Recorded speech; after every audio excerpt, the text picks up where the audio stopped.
ఆంధ్రప్రదేశ్లోనూ రైతులకు యూరియా కష్టాలు తప్పడం లేదు. కృష్ణా జిల్లా పామూరు మండలం కురుమద్దాలి రైతు భరోసా కేంద్రానికి రైతులు పోటెత్తారు. యూరియా బస్తాల కోసం క్యూ లైన్లో బారులు తీరారు. సరిపడా యూరియా ఎందుకు ఇవ్వరంటూ రైతు భరోసా కేంద్రం ఉద్యోగులతో వాగ్వాదానికి దిగారు. రైతుల కష్టాలు కూటమి ప్రభుత్వానికి పట్టడం లేదని రైతన్నలు ఆగ్రహం వ్యక్తం చేస్తున్నారు. గంపలగూడెం మండలంలోని గుళ్లపూడి సొసైటీ వద్ద రైతులు యూరియా కోసం గంటల తరబడి నిల్చోలేక చెప్పులు క్యూ లైన్లో పెట్టారు. రాష్ట్ర ప్రభుత్వం యూరియా కొరత లేదని చెప్తున్నప్పటికీ క్షేత్రస్థాయిలో మాత్రం కష్టాలు తప్పడం లేదని వాపోయారు. సొసైటీ పరిధిలో 330 బస్తాలు రాగా వందలాది మంది రైతులు గంటల తరబడి ఎండలోనే పడిగాపులు పడ్డారు. ఎన్ని ఎకరాలున్నా ఒక్క బస్తానే ఇస్తున్నారని రైతులు అధికారులపై మండిపడ్డారు.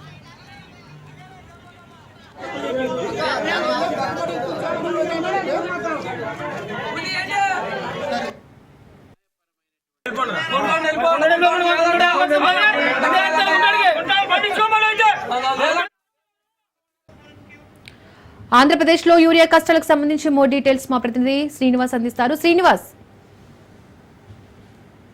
దీటుగా ఉమ్మడి కృష్ణా జిల్లాలో మనం చూసుకున్నట్లయితే దాదాపుగా యూరియా కరువు అనేది చాలా స్పష్టంగా కనిపిస్తా ఉంది.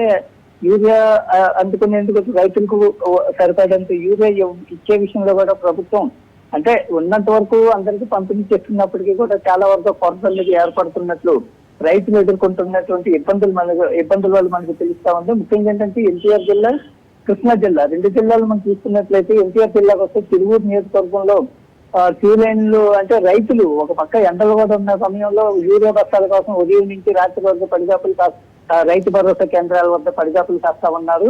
రైతులు ఎండలో నిలబడలేక చెప్పులు కూడా క్యూ లైన్ లో పెడుతున్నారంటే వాళ్ళు ఎంత ఇబ్బందులు ఎదుర్కొంటున్నారు అనేది కూడా మనకు తెలుస్తా ఉంది. సరిపడేంత యూరియా సప్లై చేయడానికి మరోవైపు ప్రభుత్వం కూడా తీవ్ర కసరత్తు చేస్తా ఉంది. ఎక్కడికక్కడ యూరియా కొరత అనేది లేకుండా చూడాలనే ప్రయత్నాలు ఇటు ముఖ్యమంత్రి చంద్రబాబు ఎప్పటికప్పుడు రివ్యూలు కూడా చేస్తా ఉన్నారు.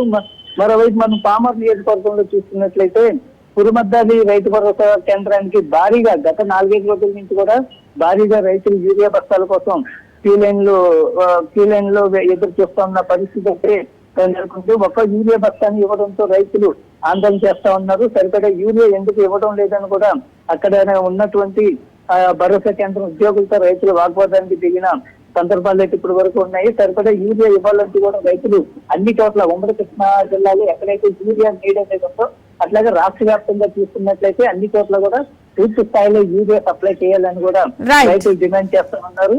అలాగే రైతులందరికీ కూడా యూరియా ఇస్తామని కూడా ప్రజాప్రతినిధులు మరోవైపు చెప్తా ఉన్నారు. అంటే ఈ సమస్య తొందరలోనే పరిష్కారం అయ్యే అవకాశాలు కూడా కనిపిస్తా ఉన్నాయి. దీటుగా రైట్, థ్యాంక్ యూ శ్రీనివాస్.